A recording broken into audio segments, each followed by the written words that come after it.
ಮಂಗಳಮಾಂಗಲ್ಯೆ ಶಿವೆ ಸರ್ವಾರ್ಥಸಾಧಕೆ ಶರಣ್ಯೇ ತ್ರ್ಯಂಬಕೆ ದೇವಿ ನಾರಾಯಣಿ ನಮೋಸ್ತುತೆ.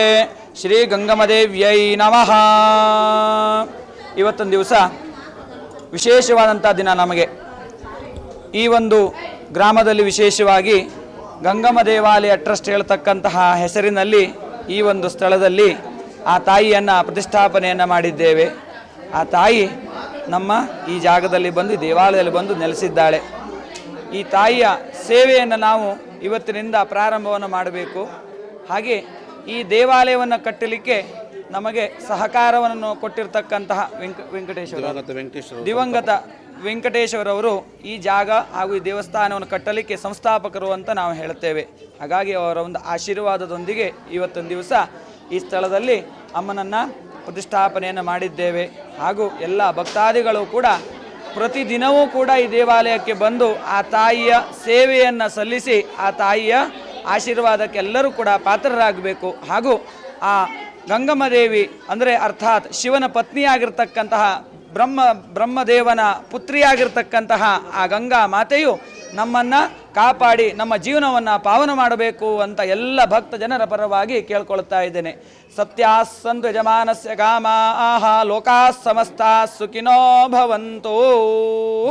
ಶ್ರೀ ಗಂಗಮ್ಮ ದೇವಸ್ಥಾನ ಸುಮಾರು ಒಂದು 10-15 ವರ್ಷಗಳ ಕಾಲದಿಂದಲೇ ನಾವು ಪ್ರಾರಂಭಿಸ್ಕೊಂಡು ಬಂದಿದ್ದೀವಿ. ಈ ಬಡಾವಣೆ ಆರಂಭವಾದ್ದರಿಂದ ಶ್ರೀ ದಿವಂಗತ ವೆಂಕಟೇಶ್ ಸರ್ ಅವರು ಈ ದೇವಸ್ಥಾನಕ್ಕೆ ಮೂಲ ಸಂಸ್ಥಾಪಕರು. ಅವರಿಗೆ ಅವತ್ತಿನ ದಿನಗಳಲ್ಲೇ ಇಲ್ಲಿ ಗಂಗಮ್ಮನ ನೆಲೆಸಬೇಕಂತ ಭೂಮಿ ಪೂಜೆ ಎಲ್ಲ ಮಾಡಿ ಈ ಬಡಾವಣೆಯಲ್ಲಿ ಗಂಗಮ್ಮ ದೇವಿ ಬರಲೇಬೇಕು ಅಂತ ಮೊಟ್ಟ ಮೊದಲು ಪ್ರಾರಂಭಿಸಿದರು ಈ ಬಡಾವಣೆಯವರು ಮತ್ತು ನಮ್ಮ ವೆಂಕಟೇಶ್ ಸಾಹೇಬರು. ಅದೇ ರೀತಿಯೇ ಅವರ ಕನಸು ಇವತ್ತಿನ ದಿನ ನನಸಾಗಿದೆ. ನಮ್ಮ ಬಡಾವಣೆಯಲ್ಲಿ ನಮಗೆ ಇದ್ರ ಬಗ್ಗೆ ಗೊತ್ತಿರಲಿಲ್ಲ. ಯಾಕಂದರೆ ಇಲ್ಲಿ ದೇವಸ್ಥಾನ ಬರುತ್ತೆ, ಅಮ್ಮ ಬಂದು ಕೂತ್ಕೊಳ್ತಾರೆ ಅಂತ ನಮ್ಗೆ ಗೊತ್ತಿರಲಿಲ್ಲ. ಬಟ್ ಪದೇ ಪದೇ ಇಲ್ಲಿ ಬಂದು ಕೆಲವೊಂದು ಪವಾಡಗಳು ನಡೀತಾ ಇರುತ್ತು. ಇಲ್ಲಿ ಸಾರ್ವಜನಿಕವಾಗಿ ಇಲ್ಲಿನ ಮಹಿಳೆಯರು ಕೂಡ ಅದ್ರ ಬಗ್ಗೆ ನಮಗೆ ಸೂಚಿಸ್ತಾನೆ ಇದ್ರು, ಇಲ್ಲ ನಮಗೇನೋ ಇಲ್ಲಿ ಸ್ವಲ್ಪ ನಮಗೆ ದೇವಸ್ಥಾನ ಬೇಕು, ನಮಗೆ ಇದು ಮಾಡಬೇಕು ಅಂತ. ಅದಾದ ನಂತರ ನಾವು ಅದನ್ನು ಕೆಲವು ಕಡೆ ವಿಚಾರಣೆ ಮಾಡಿ ಬೇರೆ ಕಡೆ ಎಲ್ಲ ಸ್ವಲ್ಪ ದೊಡ್ಡವರು ಒಂದು ಪುರೋಹಿತರ ಹತ್ರ ಎಲ್ಲ ಕೇಳ್ಕೊಂಡಿದ್ವಿ. ಹೌದು, ಇಲ್ಲಿ ತುಂಬ ಚೆನ್ನಾಗಿದೆ, ಅಮ್ಮ ಅವರು ಬಂದು ಇಲ್ಲಿ ನಡೆಸೋದಕ್ಕೆ ತುಂಬಾ ಇಷ್ಟಪಡ್ತಾ ಇದ್ದಾರೆ, ಆದ ಕಾರಣದಿಂದ ನೀವು ಇದನ್ನು ಮಾಡೋದು ತುಂಬ ಒಳ್ಳೆಯದು ಅಂತ ಹೇಳಿ ನಮಗೆ ವಿವರಣೆ ಮಾಡಿ ಸುಮಾರು ಜನ ನಮಗೆ ಎಲ್ಲದ್ರ ಬಗ್ಗೆ ತಿಳ್ಕೊಂಡು, ಯಾಕಂದರೆ ದೇವಸ್ಥಾನ ಮಾಡೋದು ಸುಮ್ಮನೆ ಅಲ್ಲ, ಯಾಕಂದರೆ ದೇವ್ರನ್ನ ಕರೆಸಿ ನಾವು ಇಲ್ಲಿ ಮಾಡೋದಂದ್ರೆ ಸುಮ್ಮನೆ ಅಲ್ಲ. ಆ ಅಮ್ಮನಿಗೆ ಇಷ್ಟ ಇದ್ದರೆ ಮಾತ್ರ ಬಂದು ಕುತ್ಕೋಬೇಕು, ಇಲ್ಲಿ ಊರು ಜನ ಕಾಪಾಡ್ಕೋಬೇಕು ಅಂತ ಆ ಅಮ್ಮನಿಗೆ ಇದ್ದಿದ್ದರಿಂದ ನಾವೇನೋ ನಮ್ಮ ಟ್ರಸ್ಟ್ ವತಿಯಿಂದ ಮತ್ತು ನಮ್ಮ ಬಡಾವಣೆಯಿಂದ ಒಂದು ಅಲೆಲು ಸೇವೆ ಮಾಡಿದ್ದೀವಿ ಅಷ್ಟೇ. ಮುಂದಿನ ದಿನಗಳಲ್ಲಿ ಒಂದು ದೊಡ್ಡ ಮಟ್ಟದ ಪ್ರಸಿದ್ಧಿಯ ಸ್ಥಳವಾಗಬೇಕೆಂದು ಆ ಅಮ್ಮ ನಮಗೆ ಬೆಂಬಲ ನೀಡಿ ಆಶೀರ್ವಾದ ಮಾಡಬೇಕೆಂದು ಎಲ್ಲ ಬಡಾವಣೆ ಮೂಲಕ ದೇವರಿಗೆ ಪ್ರಾರ್ಥಿಸುತ್ತೇವೆ.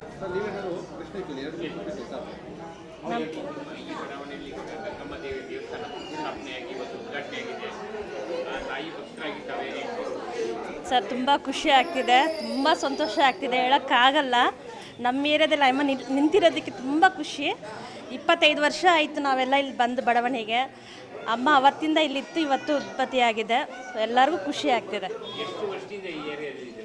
ನಾವು 23 ವರ್ಷದಿಂದ ಏರಿಯಾದಲ್ಲಿದ್ದೀವಿ.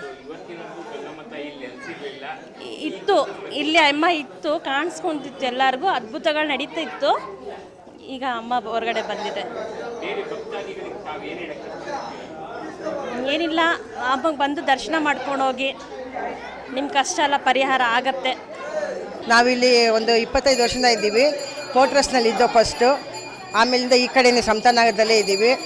ಈ ದೇವಸ್ಥಾನಗೋಸ್ಕರ ಎಲ್ಲರೂ ಎಲ್ಲ ಸೇರಿ ಮಾಡ್ತಾಯಿದ್ದಾರೆ.